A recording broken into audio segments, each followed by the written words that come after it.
tardes. Bienvenidos a Guanzontle, Pasote y Perejil, ¿no? Una miscelánea cultural en arte y educación. Bueno, mi nombre, algunos ya me conocen, me llamo Carlos Villarán, soy artista visual y me dedico a la educación en artes. Bien, la vez pasada había hecho una transmisión muy accidentada y no podía, bueno, lo logré hacer, pero no se podía entender muy bien lo que estaba haciendo. Así que voy a empezar a retomar algunos de los temas para continuar con la charla.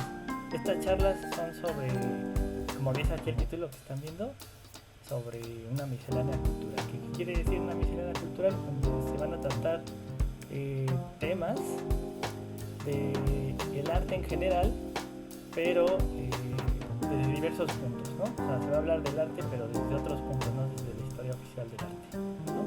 Y entonces retomé uno de los temas que es el guanzontle, ¿no? Que el guanzontle es una planta endémica de América, ¿no? De Mesoamérica, y que actualmente, bueno, las culturas hispánicas, específicamente en el centro de México, la consumían como alimento y también la utilizaban como ofrenda en sus templos, ¿no?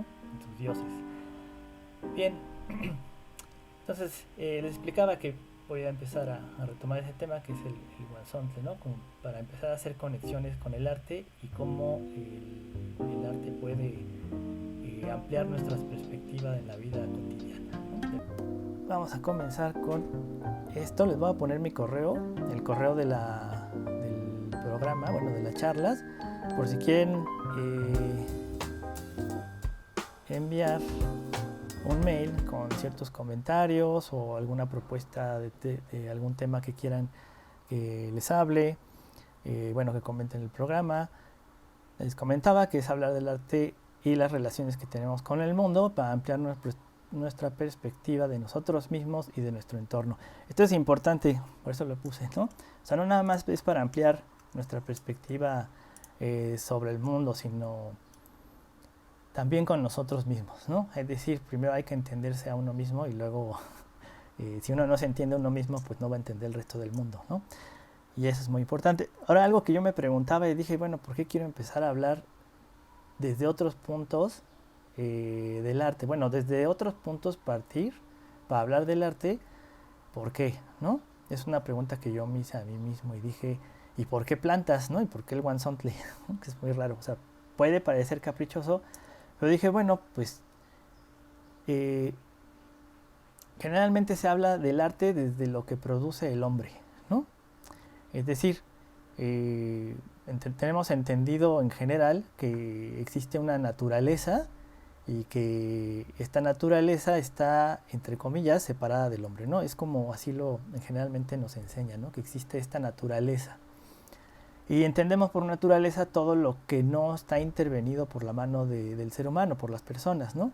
Entonces, digamos, las plantas, mientras, bueno, ya están intervenidas por la mano del hombre, pero digamos, todo aquello que no ha sido modificado o transformado por la mano de las personas, ¿no? Eso lo entendemos como naturaleza. Pero cuando hablamos de arte, casi nunca hablamos de naturaleza porque el arte es más bien un producto de las personas. Entonces yo me hacía esta pregunta, ¿es en serio que el arte es el producto es como una actividad de las personas y no de cualquier ser vivo? Entonces dije, bueno, ¿qué tal si me respondo esta pregunta tomando de punto de partida algo que consideramos del mundo natural y que no está intervenido por la mano del hombre? Entonces dije, bueno, pues algo que tenga que ver con donde vivo, ¿no? que es México, y qué historia tiene, ¿no? Y es el guanzontle. Dije, bueno, pues voy a partir de ahí, ¿no? Y no de algo que ya suponemos que está hecho y producido por la mano del hombre, ¿no? Entonces, por eso lo estoy haciendo. Entonces, a eso me refiero. Entonces, ¿cómo puedo conocer sobre mi territorio, sobre mí mismo, a partir de algo que aparentemente no tiene conexión conmigo, ¿no? Y por eso yo decía que es una miscelánea cultural de cosas que están inconexas y que yo las voy a relacionar a través del arte. Bueno, la vez pasada les explicaba de cómo se le había puesto nombre al guanzontle. El nombre oficial se puede decir que es el nombre científico o el nombre genérico con el que se le reconocen a las plantas, ¿no? Y en este caso al guanzontle su nombre científico genérico es como las medicinas, que la marca le puede poner un nombre, pero si tú quieres comprar una medicina que no, bueno, que obviamente está hecha por un laboratorio, pero que no está patentada por una marca, por un laboratorio, pues preguntas por el nombre genérico, ¿no? Es por su nombre científico. Pues, y generalmente estos nombres científicos están elaborados a partir de una clasificación taxonómica, ¿no? Y bueno, la taxonomía es un método de clasificación de los seres vivos en este caso. Y entonces, al guanzontle se le llama Chenopodium bernaldieri, ¿no? Chenopodium bernaldieri. Aquí está en la presentación. Ese nombre, Chenopodium bernaldieri, se lo puso Carlos Linneo. Y Carlos Linneo fue un científico de 1700, que nació en 1707. No se le llamaban científicos, se les llamaban naturalistas. Fue el primer naturalista y se le considera el padre de la ecología, ¿no? Sí. Encuentro la imagen. Bueno, está en una mitad del códice. Bueno, vamos. Ahorita les voy a regresar a estas imágenes que son sobre los códices. Pero primero quiero que veamos a este hombre. Aquí está, Carlos Linneo, ¿no? Que nació el 23 de mayo de 1707 en Suecia y murió en 1778 en ese mismo país. Sí, bueno, él fue el que creó este sistema nominal quiere decir ponerle nombre, sueco, y creó este sistema taxonómico para ponerle nombre a los seres vivos, ¿no? Se le llamaban naturalistas. Y él le puso al guanzontle Chenopodium bernaldieri, ¿no? Que es la nomenclatura que utilizan hoy en día la ciencia para nombrar a los seres vivos, ¿no? Bueno, entonces puse a investigar, que en la presentación pasada les había explicado, pero no había podido enseñarles las imágenes, que Chenopodium, Cheno viene, está en latín, están en latín estos nombres, ¿no? Chenopodium quiere decir cheno o chen, pata. Bueno, podium quiere decir pata y chen viene de ganso, ¿no? Entonces quiere decir pata de ganso, pero Chenopodium quiere decir pata de ganso de pie pequeño. Eso quiere decir Chenopodium, pata de ganso de pie pequeño. Y aquí les pongo en la imagen las patas de un ganso, ¿no? Y él asoció la forma de las patitas del ganso con la forma de la hoja de la planta, que estas son las hojas del guanzontle, ¿no? Sí se parece un poco, pero no se parece realmente que digas, wow, sí que parecido. Entonces me puse a investigar porque dije, este es el guanzontle que se usa para los guisos, ¿no? Que es el entomatado, ¿no? El capeado. Nosotros lo conocemos ya sin las hojas, de esta manera, ¿no? Puedes conseguir, pero si lo consigues en el mercado, porque no se vende en el súper, se vende en los tianguis, en los mercados, yo lo tengo que pedir con anticipación porque ya no se consume tanto, solo se consumen las comidas corridas, ¿no? O si vas a un restaurante especializado en comida mexicana, también, ¿no? Te lo dan. Pero solo solo lo puedo pedir, no lo tienen diario, lo tengo que pedir con un día o 2 días de anticipación y ya me lo llevan, ¿no? Y nosotros generalmente lo consumimos así, capeado con queso, y con una salsa de jitomate, ¿no? Bueno, a lo que me refería de su nombre, ¿no?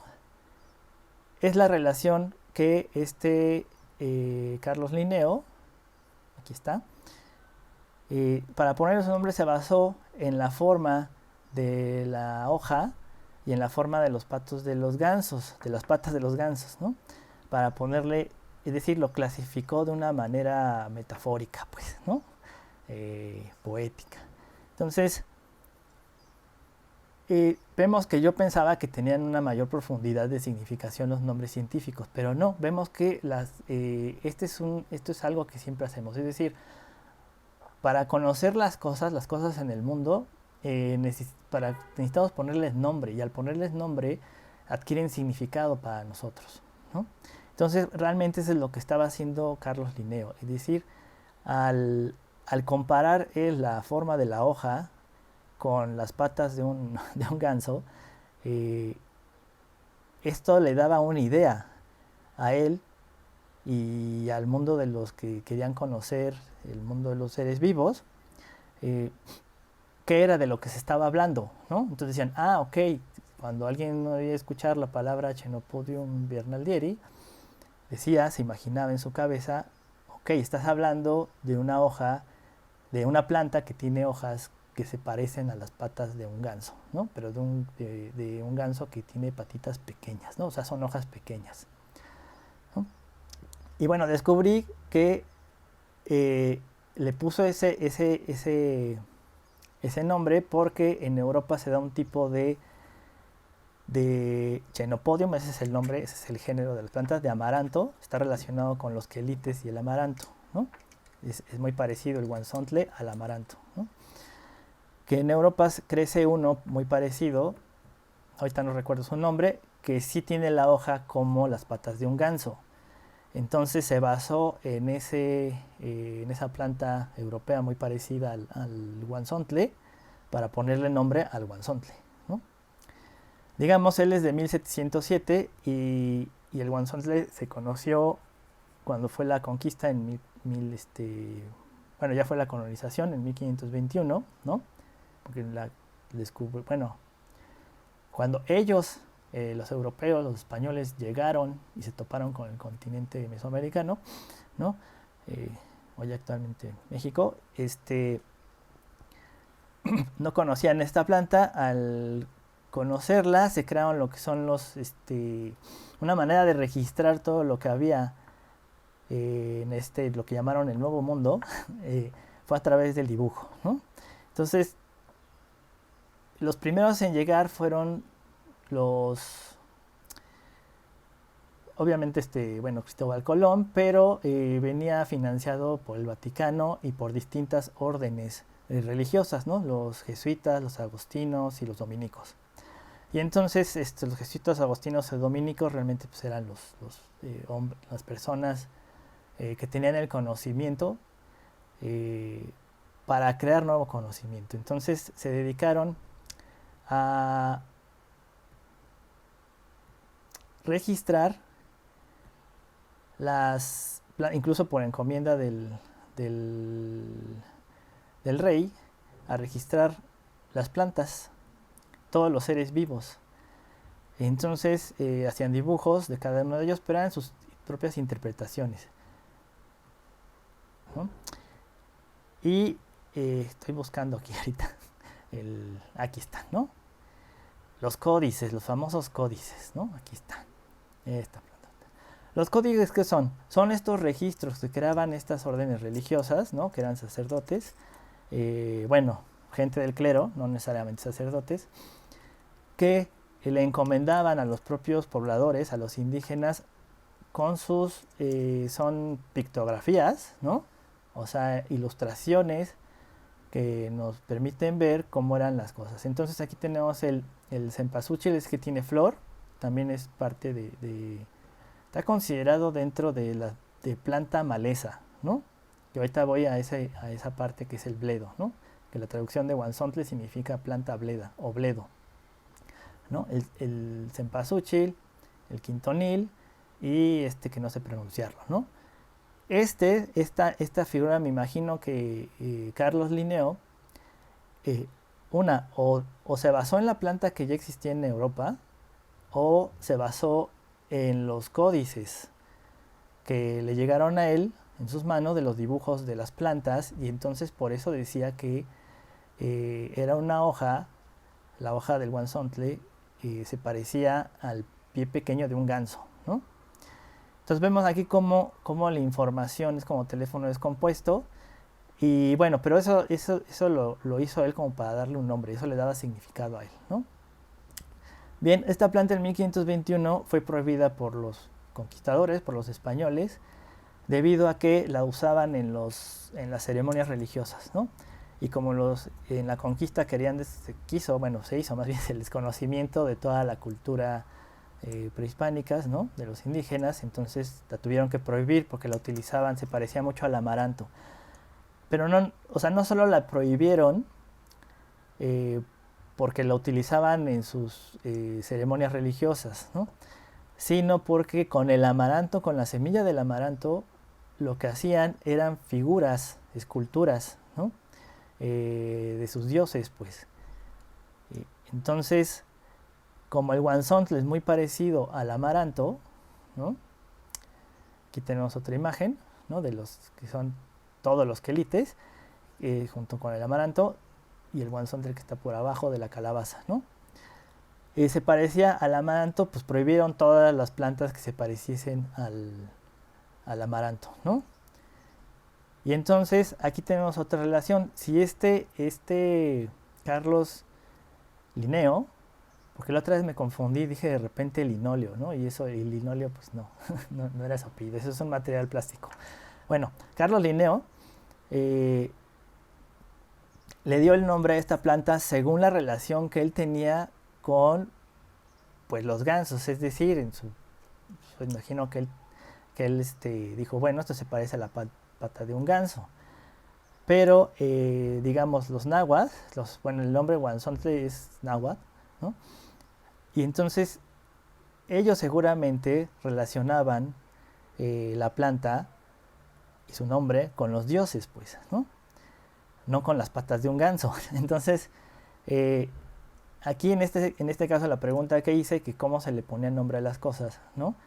Es muy importante porque al nombrar las cosas adquieren significado y sentido para nosotros. Las cosas que no tienen nombre o que no conocemos su nombre, siempre le preguntamos a alguien más, oye, ¿y eso qué es? ¿No? Porque para nosotras se convierten en cosas, ¿no? Cuando no tienen nombre se convierten en cosas. De hecho está este juego de cuando vemos las nubes, todo el tiempo queremos compararlas con algo, ¿no? A través de su forma. Y ese acto de querer comparar la forma de las nubes con nuestro mundo de alrededor es para que tomen sentido las nubes, ¿no? Y un poco es lo que hacemos los artistas, ¿no? Es darle forma a los materiales, ¿no? Los artistas plásticos hacemos eso, ¿no? Les damos forma a las cosas, pero ¿por qué les damos forma? Pues porque le estamos dando una significación, ¿ya? Así como a las nubes, tú ves las nubes y dices, bueno, sí son nubes, pero el juego es darle nombre, dice, mira, se parece a un caballo, se parece a un unicornio, lo que quieras, ¿no?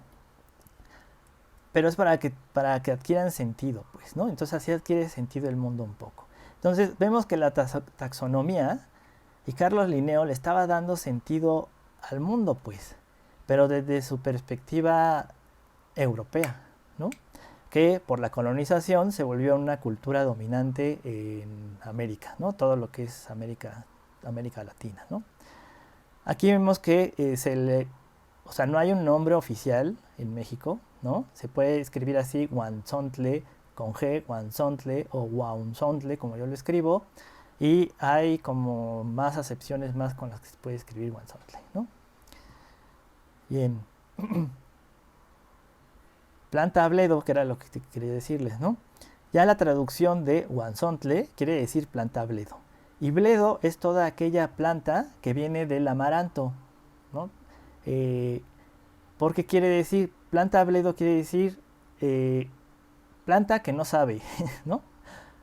Porque el amaranto, ya se había dicho, es una semilla que si tú no le pones ningún otro aditamento, azúcares o miel, pues sabe casi a nada, ¿no? O sea, sí tiene un saborcito, pero sabe casi a nada. Entonces, bledo quiere decir la planta insabora, ¿no? por extensión, ¿no? En sí quiere decir planta de fibras o planta de cabellos o fibrosa, eso quiere decir, ¿no? Y de ahí se desprende el famoso dicho, me importa un bledo, ¿no? Eso quiere decir, me importa un bledo es que me es indiferente, es decir, no me sabes a nada o de lo que estás hablando no sabe a nada, ¿ya? De ahí viene eso, ¿no?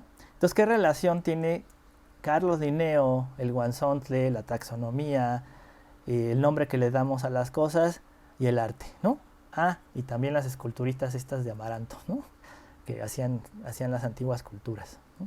Para ponerlos en los templos, ¿no? Que estas son, que es una práctica que utiliza, bueno, son herramientas que utiliza el arte para construir significado, ¿no? de nuestro propio entorno y de nuestro propio mundo. Entonces vemos que la ciencia no es una crítica a la ciencia, solo es una observación que estoy haciendo, ¿no? Pero desde el punto de vista artístico, ¿no? Que la ciencia nosotros entendemos que es como lo que nos da el conocimiento verdadero, ¿no? Entonces tenemos que, por un lado, Carlos Linneo implantó un sistema para ponerle nombre a los seres vivos, y en latín, ¿no? Que pues, ya actualmente casi nadie sabe latín, ¿no? Pero bueno, implantó este sistema, es decir, un sistema para cómo entender el mundo entero a través de documentos, ¿no? Por ejemplo, hizo un libro donde está clasificado todos los seres vivos que hasta en ese entonces se conocían. Y de ahí surge lo que es la enciclopedia, ¿no? Y lo que hoy en día se llama Wikipedia, ¿ya? Entonces, nada más les voy a leer un poco de lo que decían otros artistas y científicos acerca de Carlos Linneo en ese entonces, ¿no? Aquí está, aquí lo tengo. Dice, Rousseau, Jean Rousseau fue el que escribió la ilustración, ¿no? El que fue se puede decir el padre de la ilustración, y le llaman el padre de la revolución, de las primeras revoluciones en Europa, en Francia. Le dijo a él, díganle que no conozco a un hombre más grande en la tierra, ¿ya? Este Goethe, el escritor alemán Goethe, que era científico, artista y uno de los primeros teóricos, él creó una de las primeras teorías del color, ¿no? Y también escribió Fausto, también era dramaturgo, ¿no? Bueno, él también dijo, con la excepción de Shakespeare y Spinoza, Shakespeare era el famoso dramaturgo y poeta, ¿no? Hizo Romeo y Julieta, digo, para que tengan una idea quién era Shakespeare, ¿no? Entonces Goethe dice, con la excepción de Shakespeare y Spinoza, ¿quién era? Fue un sacerdote, un hombre del clero, ¿no? Era realmente un filósofo, un teólogo y filósofo, y que, bueno, muy importante dentro de la filosofía, ¿no? Que lo compara con Shakespeare. Con la excepción de Shakespeare y Spinoza, no conozco a nadie entre los que ya no viven que me haya influido más intensamente, ¿no? Y luego Strindberg, que fue un escritor y también dramaturgo sueco, ¿no? de la misma nacionalidad que Linneo, dice, considerado como a Carlos Linneo, dice, en realidad era un poeta que se convirtió en naturalista, ¿ya? Y yo les decía en el otro programa, exacto, es cierto, es un poeta que se convirtió en naturalista, ¿no? ¿Y por qué? Porque eso es lo que hace un poeta. Lo que hace un poeta es explicarlo al mundo tratando de darte otras imágenes, pero desde su subjetividad. Entonces aquí encontramos que Carlos Linneo le dio nombre y creó una taxonomía desde su subjetividad, es decir, con la relación que él tenía con el mundo, ¿no? Y luego se convirtió en universal, ¿no? Al crear como una enciclopedia taxonómica de los seres vivos. Bien.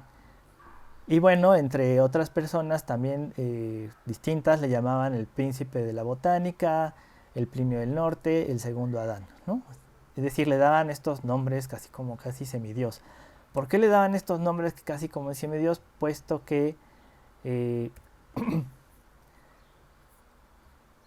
ya me andaba perdiendo por acá. Le daban estos nombres comparados con una especie de dios, porque les permitió acceder al conocimiento del mundo, ¿ya? Es decir, que había unas plantas como el guanzontle o el epazote o animales que tenían cola con multicolores, etcétera. Es decir, creó una forma de explicarle al mundo cuando tú no podías viajar, ¿no? Esto a través de dibujos y de nombres que tú decir, es decir, creaba una imagen mental en tu cabeza, ¿no? Si tú no existía, estamos hablando de 1700, no existía, obviamente no existía internet, no existía las imágenes digitales ni las redes de comunicación tecnológicas que tenemos hoy en día, ¿no?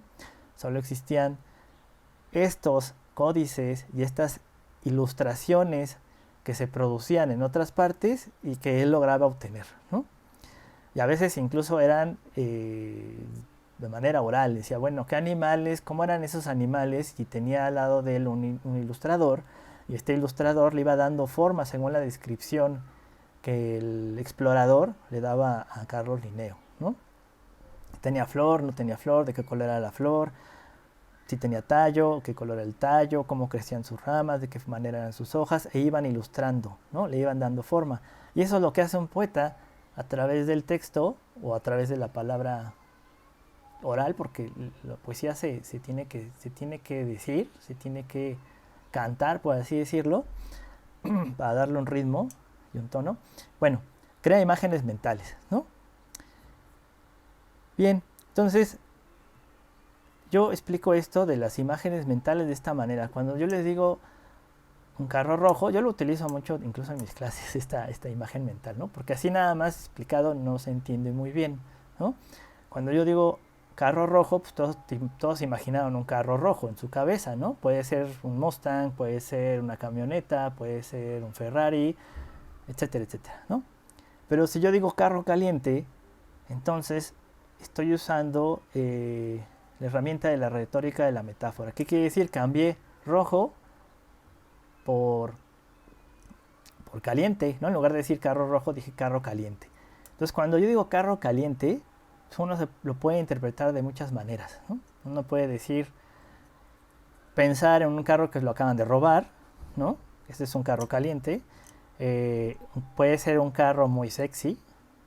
Puede ser literalmente un carro, bueno, no literalmente, puede ser un carro efectivamente que el motor se calentó y entonces está muy caliente, o que está puede ser un carro de color negro que está muy caliente porque está debajo del sol, ¿no? Bueno, a mediodía con todo el sol en Acapulco, digamos, ¿no? Eso puede ser. Entonces te crean distintas imágenes mentales, ¿no?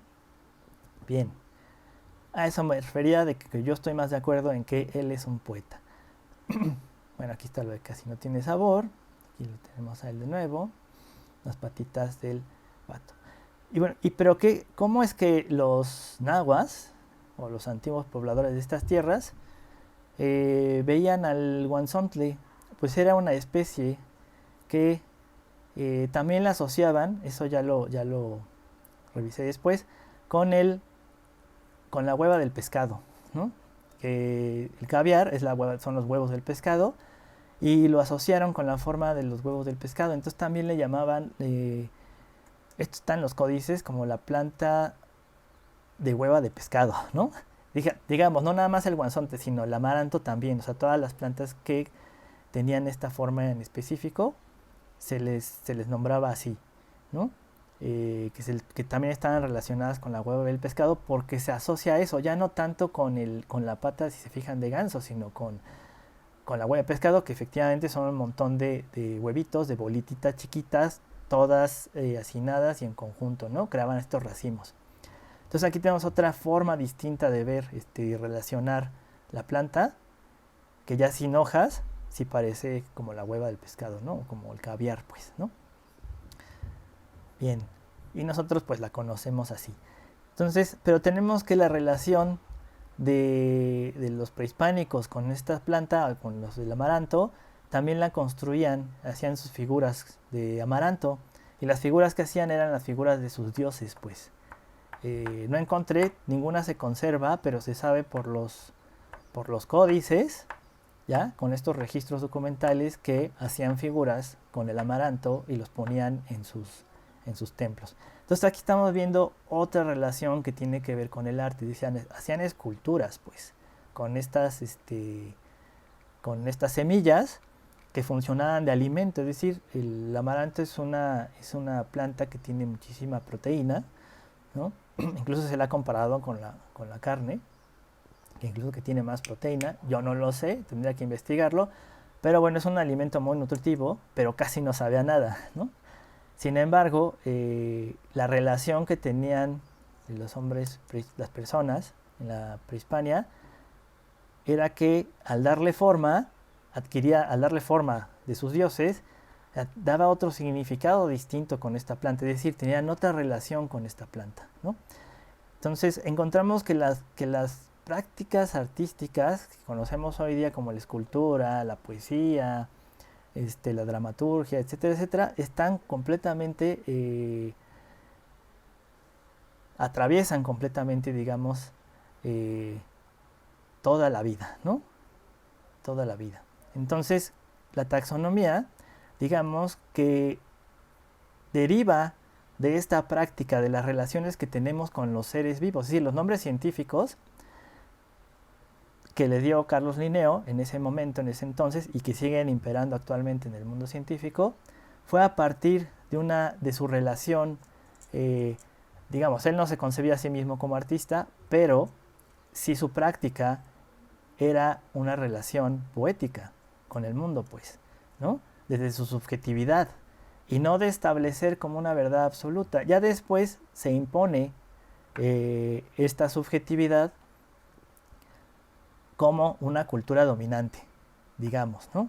Que digamos que Occidente se impone como una cultura dominante en los países que colonizaron, no nada más hablando de América Latina, sino de el resto de las colonias en el mundo que los países europeos del centro de Europa conquistaron. Entonces ellos, bajo su perspectiva, bajo su subjetividad y bajo su quehacer o su práctica poética, le daban nombre a las cosas, a los objetos de otras regiones de las que ellos no vivían ahí, ¿no?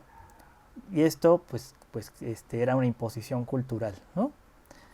Bueno, pues eso debido a la colonización, ¿no? Y a las colonias. Bien, entonces, esto era ¿por qué lo menciono así? Además de que está relacionado con el arte, porque nosotros vivimos las mismas definiciones del arte. Yo les comentaba en el anterior programa que si tú le preguntabas a un contador, o a un matemático, o a un químico la definición de su quehacer, ¿no? ¿Qué es la química o qué son las matemáticas? Te respondían muy claramente qué son, pues, porque sabían que estaban haciendo. Pero un artista, yo les mencionaba que pues, era como una incógnita para el mismo artista, de tratar de darte una definición universal, ¿no? Una definición, porque no existe una actividad artística universal.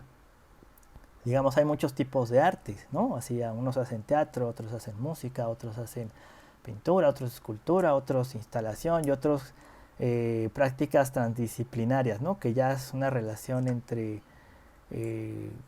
no sé, puede ser biologías o ciencia genética en relación con escultura, ¿no? Digamos. Y luego les enseñé ejemplos de eso, ¿no? Entonces aquí le puse que códices son los registros pictográficos de las antiguas culturas mesoamericanas, ¿no? Entonces tenemos que el arte, lo que entendemos hoy como arte, ¿no? O esto que yo llamo arte en general, que yo podría definirlo como sí una definición universal del arte, es que es un sistema de representación. Eso sí sería, por así decirlo, una definición universal del arte. ¿Por qué? Porque vemos que tanto Carlos Linneo como los antiguos pobladores de estas tierras, o sea, de Mesoamérica,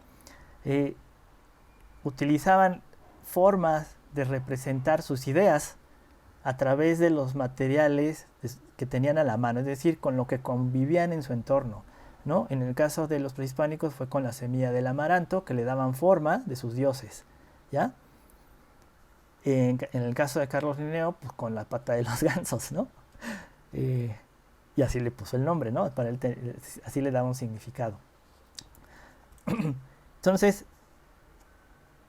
entendemos que el arte es un sistema de representación de tus ideas, de cómo tú te relacionas con las cosas y qué significado tienen, pues, ¿no? Entonces, en ese sentido va la lógica de las prácticas artísticas como una forma de conocer al mundo. A eso quería llegar. Si le podemos dar una definición universal al arte, es que sería un sistema de representación de nuestras ideas, pero ¿qué va a representar? De cómo nos relacionamos con el mundo, de cómo lo entendemos, ¿ya? Bien, y entonces estos códices que fueron solicitados por las cortes, ¿no? A distintos naturalistas o en ese caso a las órdenes religiosas, estos códices los elaboraban indígenas educados por los mismos jesuitas o dominicos o agostinos, para que dibujaran cuáles eran sus relaciones, ¿no? Con estos pictogramas. Y la mayoría de los códices están en Europa, muchos de ellos en el Vaticano, y solo hay uno aquí en México. Solo hay uno en México, ¿no? O sea, el original solo hay uno aquí en México. Bien, entonces, por un lado, ya para ahora sí terminar esta charla, por un lado, entendemos que hay una cultura dominante sobre los territorios colonizados, en este caso por Nueva España, centro de Europa, países del centro de Europa, ¿no? En caso de América.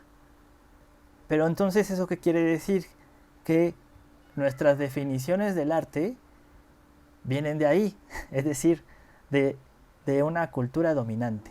Entonces muchas veces nos encontramos que las definiciones artísticas o las concepciones que tenemos del arte, de lo que es arte, no tienen relación alguna con nosotros porque no tenemos vínculos con esas concepciones que les dieron los que viven en Europa, ¿no? Es decir, es a través de una cultura dominante. Entonces, por ejemplo, un ejemplo claro es cuando yo tomé mis cursos de historia del arte, me empezaron a dar el origen de la historia del arte a partir de las pinturas de Lascaux, Francia, es decir, las pinturas prehistóricas en una cueva que están en Lascaux, Francia. Pero yo vivo en México, ¿no? Entonces, ¿qué relación voy a tener yo con esas pinturas si no va a ser casi la misma relación que tuvo Carlos Linneo con el guanzontle? O sea, yo imagino que la primera vez que vio un guanzontle fue en un libro, ¿no?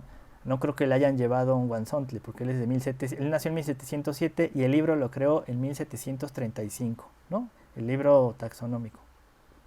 Entonces imagino que le llegó un dibujo del guanzontle, o sea, una representación del guanzontle. Y a nosotros, y a mí lo que me llegó, yo nunca he ido a las cuevas de Lascaux, Francia, o las cuevas de Altamira en España, para ver estos murales prehistóricos, ¿no? Mi relación con ellos son a través de fotografías, ¿ya? De fotografías de estos dibujos. Entonces, a eso voy a decir, hay una cultura dominante que nos define qué es el arte a partir de lo que ellos, de su relación personal, subjetiva e individual. Entonces, no tiene nada que ver con la de nosotros. Y bueno, toda esta charla fue para decir eso, que por qué empecé con el guanzontle y por qué voy a empezar con demás temas. Y ahora sí, ya para concluir, nada más suelto ahí un tema abierto que puede quedar para el próximo sábado, que es todos los que les dieron nombre y quedaron registrados en estos documentos fueron hombres, ¿no? No hay mujeres. Eso por un lado. Pero por otro lado, hoy en día, para traer este tema a la actualidad, a lo que ocurre hoy en día, eso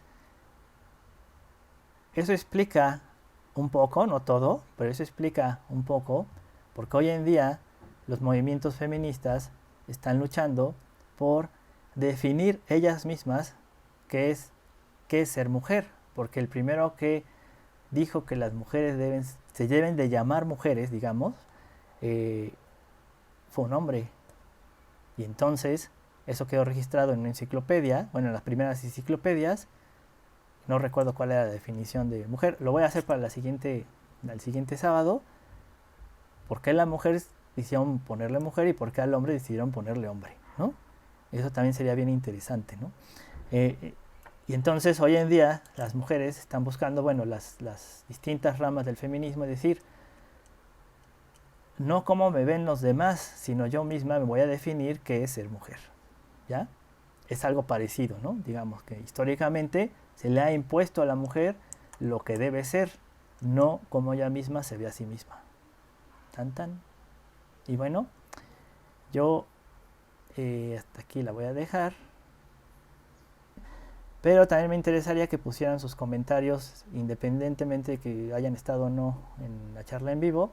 Los pueden ir dejando y también hacer preguntas que yo pueda después contestar, ¿no? A lo largo de la semana o en el en vivo de la siguiente semana, ¿no? Bien, entonces por mi parte es todo y nos vemos el siguiente sábado. Espero que estén muy bien. Hasta pronto.